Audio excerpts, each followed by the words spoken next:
Hello दोस्तों। आज जो है हम देखने जा रहे हैं पार्टनरशिप बिजनेस क्या होता है और इसकी अकाउंटिंग कैसे की जाती है। So before understanding the accounting for partnership, accounting देखने से पहले हम बेसिक लेवल से ये देखेंगे कि पार्टनरशिप एक्चुअली होता क्या है और what are its features. Partnership के एक्चुअली क्या फीचर्स हैं, ताकि जब हम अकाउंटिंग करें तो हमें उसके टर्म्स से रिलेटेड जो है कोई भी प्रॉब्लम ना आए और हम अकाउंटिंग जो है एक बेटर वे में कर पाए। तो हम स्टार्ट करते हैं कि पार्टनरशिप एक्चुअली होता क्या है। अब उसके पहले एक और सवाल आता है कि पार्टनरशिप का ओरिजिन एक्चुअली में हुआ क्यों, पार्टनरशिप की जरूरत क्यों पड़ी। जाहिर सी बात है ये क्वेश्चन हमारे मन में आना चाहिए, क्या जरूरत है पार्टनरशिप बिजनेस की। तो कहीं ना कहीं ये देखा गया कि सोल ट्रेडर बिजनेस की जो है कुछ लिमिटेशंस हैं। What is there limitations? Soul trader की क्या है, कुछ लिमिटेशंस हैं जिसके कारण जो है पार्टनरशिप का जन्म हुआ। अब ऐसी कौन सी लिमिटेशंस थी, आप बताइए कि लिमिटेशंस ऐसी सोल ट्रेडरशिप की क्या डिसएडवांटेजेस थी जिसके कारण जो है पार्टनरशिप का जो है जन्म हुआ, या हम बोल सकते हैं उसका ओरिजिन हुआ। तो सबसे बड़ी जो समस्या थी, there was lack of capital. हमने ये पाया कि कैपिटल की एक लिमिट थी वहां पे। हम लैक ऑफ कैपिटल के बदले हम वहां पे ऐसा बोल सकते हैं इनएडिकेसी ऑफ कैपिटल। सोल ट्रेडरशिप है तो जाहिर सी बात है कैपिटल जो है लिमिटेड ही रहेगा। जब आपको ये लगता है कि आपका बिजनेस जो है एक्सपांड हो एट ए ह्यूज लेवल, तो उसके लिए आपको कैपिटल भी रिक्वायर्ड होगी, और कैपिटल रिक्वायर्ड है तो वहां ऐसा महसूस हुआ कि अगर कुछ लोग साथ में अगर काम करते हैं बजाय एक के, तो ये प्रॉब्लम जो है सॉल्व हो सकती है। फिर सोल ट्रेडरशिप में हमने देखा है कि टेक्निकल नॉलेज जो रहता है वो क्या रहता है, लिमिटेड रहता है कि नहीं रहता है। तो due to limitations of technical knowledge, और ऑब्वियस सी बात है अगर कोई एक पर्सन बिजनेस कर रहा है तो वो अपनी बुद्धि लगाएगा, इट विल बी लिमिटेड एक पर्सन की।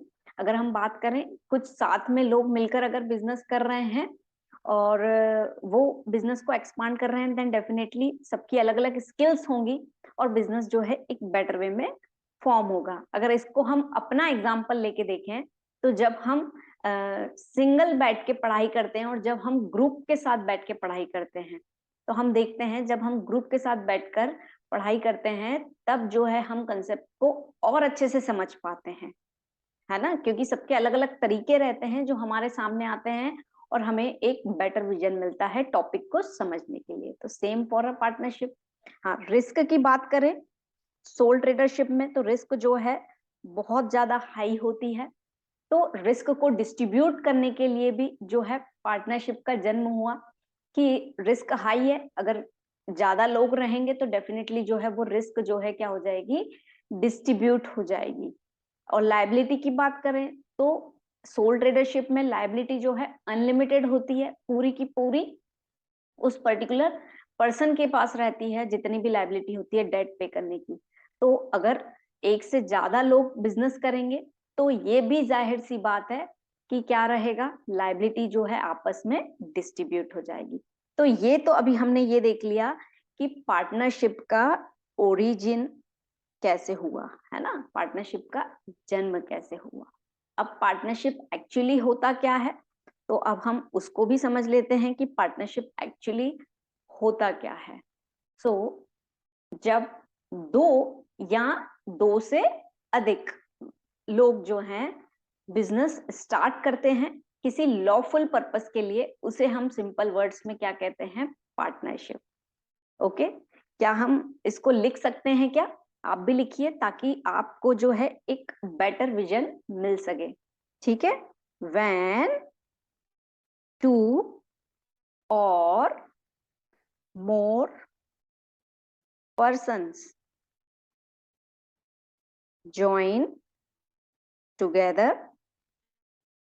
okay, when two or more persons join together to start, या हम लिख सकते हैं run a lawful business. Lawful business चलाने के लिए जब और दो से ज्यादा लोग ज्वाइन होते हैं और बिजनेस स्टार्ट करते हैं तो उसे हम कहते हैं पार्टनरशिप, है ना। इसके कुछ और क्राइटेरिया होते हैं, ये सिंपल वर्ड्स में हमने इसका मतलब देख लिया। अब 2 and more persons join together to run a lawful business, that means legal business होना चाहिए आपका, सबसे पहली बात। अब यहाँ पे ये जो पर्सन्स की बात हो रही है, ये पर्सन्स की बात हो रही है, यदि हम इनकी बात करें इंडिविजुअल लेवल पे, है ना, तो इंडिविजुअली ये क्या कहलाएंगे इस पर्टिकुलर बिजनेस के लिए। ये टर्म्स दोस्तों समझना बहुत जरूरी है ताकि अकाउंटिंग करने में हमें कोई भी दिक्कत नहीं आनी चाहिए। तो ये इंडिविजुअली जो है पार्टनर्स कहलाते हैं। ओके, अगर हम इनकी बात करें ये कलेक्टिवली एक साथ क्या कहलाएंगे, तो ये एक साथ जो है फर्म कहलाएंगे, है ना। पार्टनरशिप बिजनेस को हम क्या बोलते हैं, फर्म, पार्टनरशिप फर्म। और बिजनेस के नेम की बात करें अगर हम, यस दिख रहा है आपको, ओके, अगर हम बिजनेस के नाम की बात करें then it will be known as, yes, firm's name. ठीक है, इतनी चीजें क्लियर हो गई हमें, हमने मीनिंग देख लिया कि जब दो या दो से अधिक लोग जो है बिजनेस स्टार्ट करते हैं किसी लॉफुल पर्पस के लिए, उसे हम पार्टनरशिप कहते हैं। इंडिविजुअली वो पार्टनर्स कहलाते हैं, कलेक्टिवली वो फर्म कहलाते हैं, और बिजनेस का नाम जो है वह फर्म्स नेम कहलाता है। ठीक है दोस्तों, अब पार्टनरशिप बिजनेस चलाने के लिए एक एक्ट लागू की गई है, that is known as Indian partnership act 1932। अब इंडियन पार्टनरशिप एक्ट 1932 की अगर हम बात करें तो ऐसा क्यों, इसमें रूल्स एंड रेगुलेशंस लिखे हुए हैं रिगार्डिंग योर पार्टनरशिप बिजनेस। आपके पार्टनरशिप बिजनेस से रिलेटेड जो है रूल्स एंड रेगुलेशंस लिखे गए हैं। ओके, अब हम ये देख लें कि जो है इसकी डेफिनेशन है, दैट मीन्स कोई डेफिनेशन दी गई है under section 4 of Indian partnership act 1932। क्या दी गई है, अच्छा डेफिनेशन को आपको एज इट इज लिखना रहता है, तो हम डेफिनेशन समझते हैं, लिखिए आप मेरे साथ, है ना। एक बेटर क्लैरिटी आए हमें कंसेप्ट की, हम उस वे में उसको समझ रहे हैं। ठीक है, लिखिए, partnership is the relation, partnership is the relation between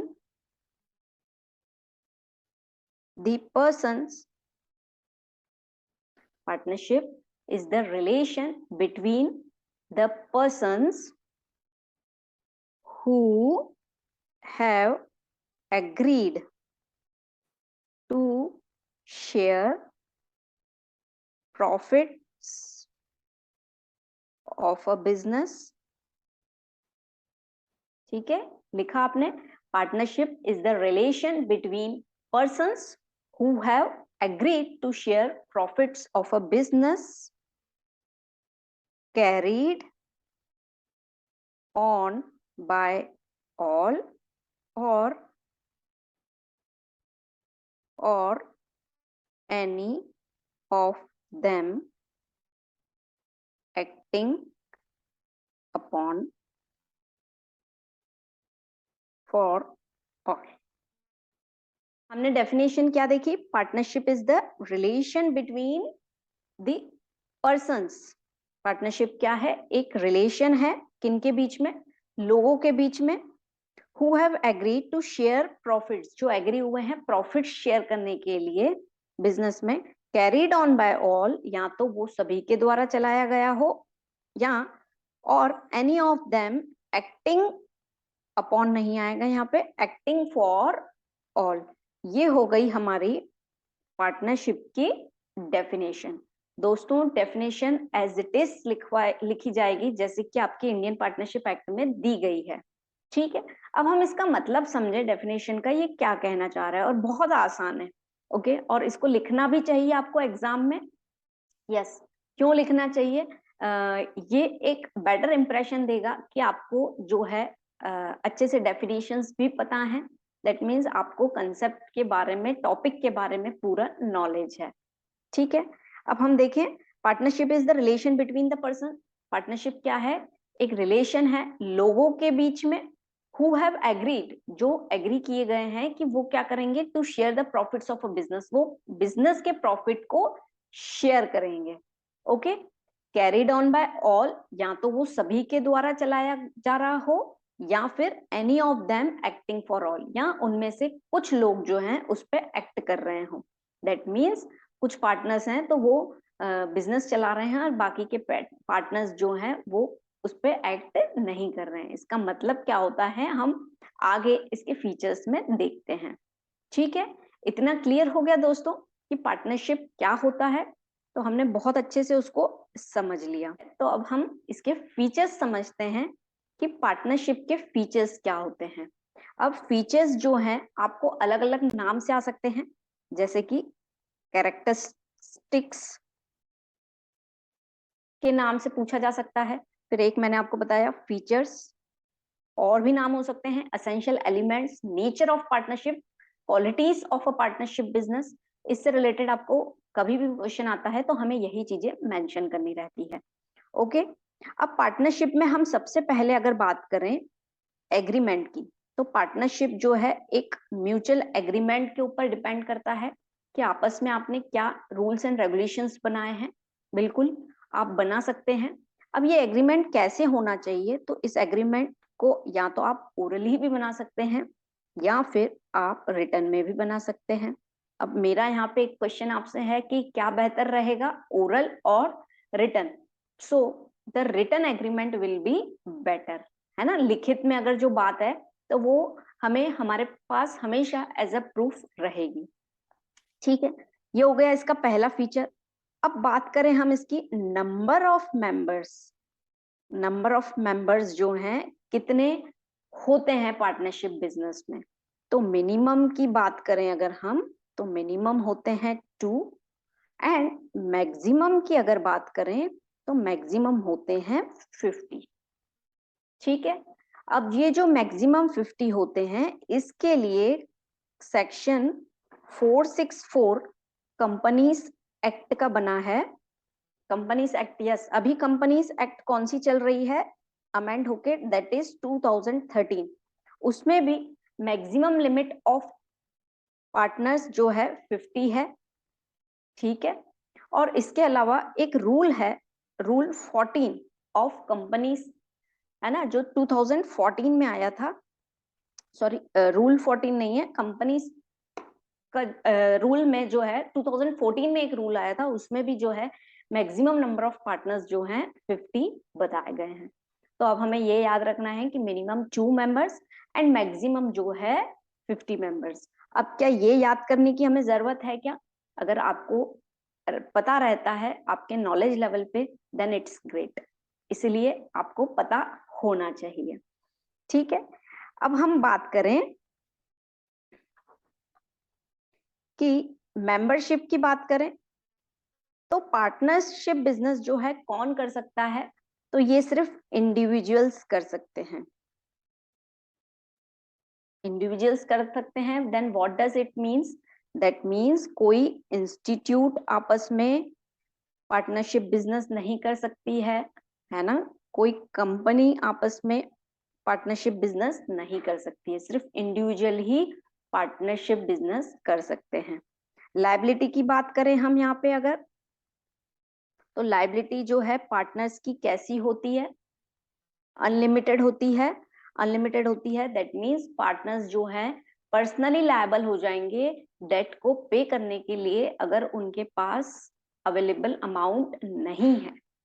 ठीक है, अगर हम नेक्स्ट इसके फीचर्स की बात करें, तो इसका नेक्स्ट फीचर हो सकता है कैपिटल। कैपिटल कंट्रीब्यूशन क्या जरूरी है क्या? तो कैपिटल कंट्रीब्यूशन बिल्कुल भी कंपलसरी नहीं है।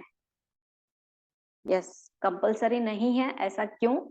क्योंकि पार्टनरशिप में अलग अलग टाइप की पार्टनरशिप होती है, तो जिसमें कैपिटल कंट्रीब्यूशन आप नहीं भी कर रहे हैं तो भी आप बिजनेस में पार्टनर बन सकते हो। दोस्तों, इसको जो है हम एक एग्जाम्पल के माध्यम से समझते हैं। For example, there are 3 partners A B C, है ना। अब ए ने कैपिटल इन्वेस्टमेंट किया है 1 लाख रुपीज का, ओके। और फिर अगर हम बात करें बी की, तो बी ने कैपिटल इन्वेस्टमेंट कर दिया है 75,000 का। अब सी भी बिजनेस इनके साथ ज्वाइन करना चाहता है, लेकिन उसकी मजबूरी ये है कि उसके पास कैपिटल नहीं है, बट उसकी मैनेजरियल स्किल्स जो हैं वो बहुत ही ज्यादा एक्सपर्टाइज हैं, है ना। तो वो ये बोलता है कि मैं अपनी स्किल्स शेयर करने के लिए रेडी हूँ, मैं अपनी पूरी स्किल्स लगा दूंगा इस बिजनेस को एक्सपांड करने के लिए, बट मैं कैपिटल कंट्रीब्यूट नहीं कर सकता। तो बाकी के जो पार्टनर्स हैं ए और बी, ये एग्री कर सकते हैं और सी को बोल सकते हैं yes you can become the partner in our firm, आप पार्टनर बन सकते हैं, आप आपकी स्किल्स का एक्सपर्टाइज जो है हमारे बिजनेस में लगाना। तो इस तरीके की पार्टनरशिप में हमने ये देखा कि सी ने कैपिटल कंट्रीब्यूट नहीं किया है, still he is a partner. तो ये होता है पार्टनरशिप बिजनेस, जिसमें कैपिटल कंट्रीब्यूशन जरूरी नहीं है कि आप कैपिटल कंट्रीब्यूट करें। अगर हम रिलेशनशिप की बात करें, नेक्स्ट अगर हम फीचर्स में रिलेशनशिप की बात करें, तो रिलेशनशिप कैसा होता है पार्टनर्स के बीच में? तो इनके 2 तरीके के रिलेशन होते हैं, एक होता है एजेंट का एंड दूसरा होता है प्रिंसिपल का। एजेंट एंड प्रिंसिपल रिलेशनशिप कहलाता है पार्टनरशिप बिजनेस में, ठीक है। अब agent and partner, that means कि पार्टनर जो है एज अ प्रिंसिपल भी वर्क कर सकता है, एज एन एजेंट भी, यानी वो बाकी के पार्टनर्स के बिहाफ पे काम करेगा, then he will be work as an agent. वो कोई डिसीजन एग्जीक्यूट कर सकता है because he is the partner of a firm, that means उसे राइट है, तो वो एज अ प्रिंसिपल अपना डिसीजन भी एग्जीक्यूट कर सकता है और बाकी के लोग जो है उस पे एक्ट करेंगे, ठीक है। अब दूसरा जो है, हम फीचर की अगर बात करें तो रजिस्ट्रेशन, यस, रजिस्ट्रेशन करवाना जो है कंपलसरी नहीं होता है पार्टनरशिप बिजनेस में। अगर आप रजिस्टर करवाओगे तो सबसे पहले कहाँ करवाओगे? इंडियन पार्टनरशिप एक्ट 1932 में ये रजिस्टर्ड होता है, कंपल्शन नहीं है। लेकिन अगर हम रजिस्ट्रेशन करवाते हैं और फ्यूचर में पार्टनर्स के बीच में कुछ कन्फ्लिक्ट्स होते हैं, तो वो एग्रीमेंट जो है उनको लीगली जो है फाइट करने के लिए हेल्प कर सकता है, ठीक है। अब ये हो गए हमारे फीचर्स जो हमने देखे। इसके अलावा भी बहुत सारे फीचर्स हैं, जैसे कि हम बात करें कॉम्पिटेंस टू कॉन्ट्रैक्ट, एक इसका फीचर है कॉम्पिटेंसी टू कॉन्ट्रैक्ट। कौन जो है पार्टनरशिप बिजनेस में आ सकता है? तो हम ये देख लें कौन नहीं आ सकता है। कोई भी minor person, lunatic person and insolvent person जो है बिजनेस में नहीं आ सकता है। Minor, a person who is below the age of 18 years, वो पार्टनरशिप बिजनेस में नहीं आ सकता है। लुनेटिक जो है जिसको हम हिंदी में, प्योर हिंदी में बोलते हैं, ऐसा कोई पर्सन जो अपनी मेंटल एबिलिटीज खो चुका होता है, दैट मीन्स किसी पागल को आप जो है पार्टनरशिप बिजनेस में इन्वॉल्व नहीं कर सकते हो, जाहिर सी बात है। इंसॉल्वेंट, कोई ऐसा पर्सन जो बैंक के द्वारा जो है डिस्क्रीट किया गया है कि वो कोई भी एग्रीमेंट नहीं कर सकता है ना, दिवालिया हो गया है, ऐसे पर्सन को हम पार्टनरशिप बिजनेस में नहीं डाल सकते हैं। लेकिन एक कंडीशन है, माइनर को आप पार्टनर बना सकते हैं। किस पार्टनर तो बना सकते हैं, लेकिन वो आपकी बुक्स को, दैट मीन्स किसको, अकाउंट्स बुक को इंस्पेक्ट नहीं कर सकता है, वो अकाउंटिंग बुक्स जो है वो नहीं देख सकता है। तो हमने बहुत सारे फीचर्स देखे कि पार्टनरशिप के कौन कौन से फीचर्स होते हैं। हमने एग्रीमेंट देख लिया, दैट विल बी ओरल और रिटन, नंबर ऑफ पर्संस देखे, 2 and 50। जब मैं ये बोल रही हूँ तब आप उसको रिकॉल करते जाओ कि हमने क्या क्या पढ़ा है, ताकि आप जब ये देख रहे हो उसी समय आपको याद भी हो जाए, अलग से आपको बार बार उसको याद करने की जरूरत ना पड़े। ओके, मेंबरशिप देख लिया हमने। इसके अलावा membership that means individual can become partners. फिर कॉम्पिटेंसी टू कॉन्ट्रैक्ट देख लिया, capital, liability, relationship, register. Yes, इसमें एक और फीचर है जो कि इंपॉर्टेंट है, हमें पता होना चाहिए। हम देखते हैं दैट इज शेयर। यहाँ पे यहाँ लिख देते हैं अपन, sharing of profit. Yes, partners के बीच में शेयरिंग ऑफ प्रॉफिट जो है वो कंपलसरी रहता है, बट शेयरिंग ऑफ लॉस जो है वो कंपलसरी नहीं रहता है। ऐसा क्यों? लॉस को शेयर करना जरूरी नहीं है, आप प्रॉफिट शेयर कर सकते हैं। जैसे कि मैंने कैपिटल कंट्रीब्यूशन में आपको बताया था ना, वैसा ही कुछ यहाँ पे है कि ऐसा पार्टनर्स के बीच में एग्रीमेंट हो जाता है कि कोई पार्टनर ये बोलता है कि मैं ज्यादा कैपिटल लगा देता हूँ तो मैं लॉस के लिए लायबल नहीं रहूंगा, अगर बिजनेस में लॉस होगा तो बाकी के लोग डिस्ट्रीब्यूट करेंगे बट मैं नहीं करूंगा, है ना। तो इस तरीके से ये कंपल्शन होता है कि प्रॉफिट तो आप शेयर कर सकते हो बट लॉस जो है आप शेयर करना कंपलसरी नहीं होता है। It depends upon the agreement, ये एग्रीमेंट के ऊपर डिपेंड करता है, ठीक है। और यही चीज हमने क्या कहाँ देखी थी? पार्टनरशिप की डेफिनेशन में। यस दोस्तों, अब हम ये देखते हैं राइट्स ऑफ पार्टनर। पार्टनर के कुछ राइट्स होते हैं, ये क्या क्या राइट्स हैं, दैट मीन्स उनका क्या क्या हक है, उस चीज को हम देखते हैं। ओके, तो सबसे पहला जो है right, that is participation in management. Partner का क्या राइट है कि वो मैनेजमेंट में पार्टिसिपेट कर सकता है फुली, कि क्या चल रहा है management activities, that means planning कैसे हो रही है चीजों की, ऑर्गेनाइजिंग कैसे हो रहा है, कैसा फाइनेंशियली किस तरीके से चीजें आ रही हैं, कहाँ क्या क्या सोर्सेस हैं हमारे, that means totally things related to management जो है वो उसमें पार्टिसिपेट कर सकता है।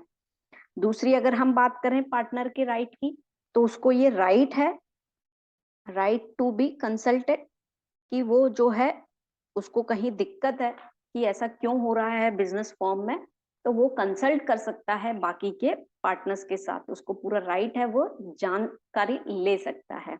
ओके, बहुत ही आसान टॉपिक है ना, इसको हम फटाफट से फिनिश आउट कर लेते हैं।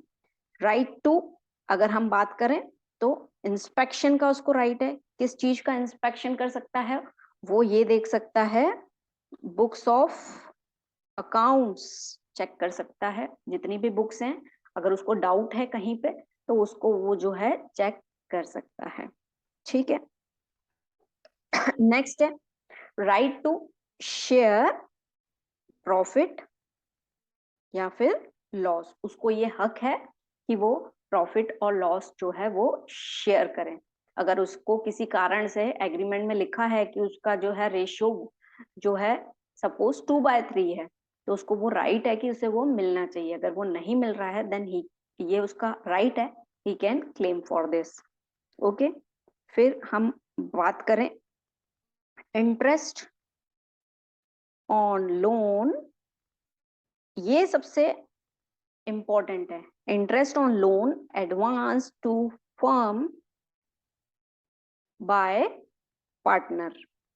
यदि पार्टनर ने फर्म को क्या दिया है, लोन दिया है, तो उस पे इंटरेस्ट मिलने का राइट जो है पूरा का पूरा है पार्टनर के पास।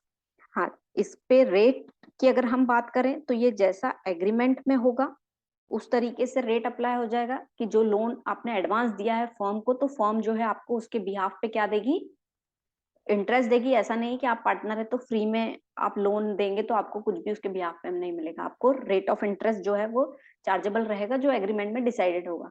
इन केस अगर एग्रीमेंट में डिसाइडेड नहीं है तो फिर पार्टनरशिप एग्रीमेंट का जो रेट जो है वो अप्लाई होगा 6% पर एनम से, ठीक है। आपने अगर फर्म को लोन दिया है एज अ पार्टनर और आपके एग्रीमेंट में ऐसा कुछ मेंशन नहीं है कि आपको रिटर्न, दैट मीन्स इंटरेस्ट किस वे में मिलेगा, तो that will be 6% per annum से। Students, this is one of the important concept, बोले हम, ऑब्जेक्टिव में आ सकता है, क्वेश्चंस फ्रेम होते हैं इसके, तो ये तो आपको याद होना चाहिए कि जब इंटरेस्ट ऑन लोन का अमाउंट परसेंटेज डिसाइड ना किया गया हो, कोई एग्रीमेंट ना हो, तो कितने परसेंट से इंटरेस्ट दिया जाएगा on the advance to the firm, that will be 6% per annum. याद हो गया? ओके, अब हम बढ़ते हैं आगे। राइट टू इमरजेंसी, यस, इसका मतलब क्या हुआ है कि इमरजेंसी में यदि किसी पार्टनर ने कुछ एक्सपेंसेस कर दिए, है ना, कुछ इमरजेंसी थी, किसी से पूछ नहीं पाया, उसको समय नहीं मिला, तो उसको ये राइट है कि उसको पेमेंट वापस मिलेगा। ओके, अब राइट टू इमरजेंसी के लिए आप एक और चीज भी लिख सकते हैं, right to indemnified by the for the payment, fight for payment. इसका मतलब ये हो गया कि आपने कुछ एक्सपेंसेस किए हैं फर्म के बिहाफ पे, तो आप उसका जो है पैसा वापस ले सकते हैं, इंडेमनिफाई कर सकते हैं, कंपनसेशन ले सकते हैं। ठीक है, अब हम बात करें नेक्स्ट की, तो राइट टू रिटायर, आपके पास पूरा पूरा हक है कि आप रिटायरमेंट ले सकते हैं जब आपका मन चाहे, और या फिर अगर आपके एग्रीमेंट में कुछ और लिखा है कि इस एज में, एट द एज ऑफ 60 जो है आपको रिटायरमेंट लेना है, तो जो भी चीजें हैं वो आपका राइट है, that means right to retire. एक और राइट है, right to not allow new admission of a partner, यहां लिख देते हैं। ठीक है, आपको ये पूरा राइट है कि आप किसी नए पार्टनर का एडमिशन आप चाहते हैं, कोई नया पार्टनर नहीं आए, तो डेफिनेटली ये आपका हक बनता है, you can claim for it, कि हम 3 पार्टनर्स हैं, for example A, B and C, और सी नहीं चाहता है कि कोई नया पार्टनर आए, दैट मीन्स सी नहीं चाहता है कि डी आए, बट ए और बी दोनों चाहते हैं कि ये आए, तो इसमें क्या रहेगा, सी को पूरा राइट है कि वो उसके लिए मना कर सकता है, and D will not be allowed, है ना। अगर डी रियली ये लोग चाहते हैं आना है, तो सी को मनाना पड़ेगा। ठीक है, तो इस तरीके के कुछ राइट्स हैं पार्टनर्स के, हमने काफी सारे डिस्कस कर लिए कि पार्टनर जो है मैनेजमेंट में पार्टिसिपेट कर सकता है ना, कंसल्ट कर सकता है, इंस्पेक्ट कर सकता है बुक्स को, रिटायर होने का उसको राइट है, कोई नया पार्टनर आता है तो उसको मना करने का उसको राइट है, उसको लगता है कि ये सुटेबल नहीं है हमारे बिजनेस के लिए, तो और यदि उसने कुछ एक्सपेंसेस किए हैं फर्म के बिहाफ पे, तो उसको उसका क्लेम लेने का पूरा पूरा राइट है। और सबसे इम्पोर्टेंट जो हमने डिस्कस किया, that will be our 6% per annum वाला, है ना, this is one of the important point जिसको आपको बहुत अच्छे से याद करना है, दैट मीन्स अभी ये देखने के बाद आपको याद हो गया, दैट मीन्स फिट हो गया आपकी मेमोरी में। तो this are the rights of partner. Okay, तो दोस्तों यहाँ पे हमने देखा मीनिंग ऑफ पार्टनरशिप, पार्टनरशिप क्या होता है, इसका ओरिजिन कैसे हुआ वो भी हमने देख लिया, और इसके फीचर्स, तो इसको आप ध्यान से देख लीजिए और इसको जो है आप समझ लीजिए। अगर आपको कुछ भी डाउट हो तो आप पूछ सकते हैं। विद दिस, थैंक यू, फिर मिलते हैं हम नेक्स्ट टॉपिक में।